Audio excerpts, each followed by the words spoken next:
سبحانہ و تعالی جو لوگ توبہ کرتے ہیں، جو رات میں ٹھہر کر عبادت کرتے ہیں اور اللہ سے اپنے گناہوں کی مغفرت کی بھیک مانگتے ہیں، اللہ سبحانہ و تعالیٰ ان کے گناہوں کو معاف فرما دیتا ہے۔ اور حدیث شریف میں آیا کہ اللہ رسول اللہ صلی اللہ علیہ وسلم نے فرمایا کہ اللہ بنی کلب کے بکریوں کے بال جتنے تھے اتنے گناہگاروں کی اللہ ان کی مغفرت فرماتا ہے۔ پھر حدیث شریف میں یہ بھی آیا کہ اللہ سبحانہ و تعالیٰ آج کی رات جو لوگ اللہ سے توبہ کر کر اپنے گناہوں کی بھیک مانگتے ہیں، اللہ ان کے گناہوں کو معاف فرماتا ہے، سوائے ان لوگوں کے جو شرک کرتے ہیں، یعنی اللہ کے ساتھ کسی کو شریک کرتے ہیں، جو اللہ کے ساتھ کسی کو وہ رب مانتے ہیں یا شرک کرتے ہیں، تو اللہ ان کے توبہ کو قبول نہیں کرتا تا وقت کہ وہ توبہ کر لے اس شرک سے۔ اللہ سبحانہ و تعالی شرابی جو ہے، جو توبہ نہیں کرتے آج کی رات،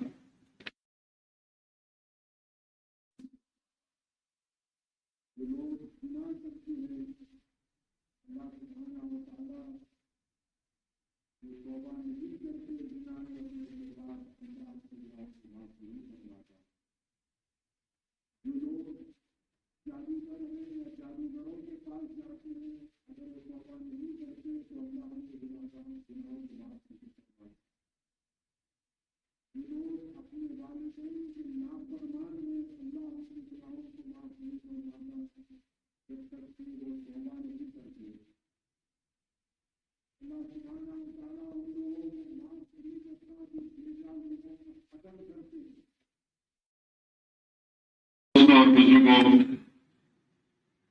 اگر آج ہم میں اور آپ میں ایسے کوئی لوگ ہیں تو ہم کو اپنے گناہوں سے توبہ کرنے کا موقع اللہ سبحانہ و تعالیٰ مہیا کر رہا ہے۔ اور ترمذی شریف کی حدیث ہے، ہماری امت کی ماں حضرت عائشہ صدیقہ رضی اللہ تعالیٰ عنہا سے روایت ہے کہ ایک رات وہ رسول اللہ صلی اللہ علیہ وسلم کو اپنے گھر میں نہیں پاتی، وہ ان کو دیکھنے نکلتی ہیں تو کیا دیکھتی ہیں کہ اللہ کے رسول صلی اللہ علیہ وسلم جنت البقیع میں ہے، اور رسول اللہ صلی اللہ علیہ وسلم حضرت عائشہ صدیقہ رضی اللہ تعالیٰ عنہ کو دیکھ کر فرماتے ہیں کہ کیا تم کو اس بات کا خیال ہے کہ اللہ کے رسول تم سے ناانصافی کرے گا؟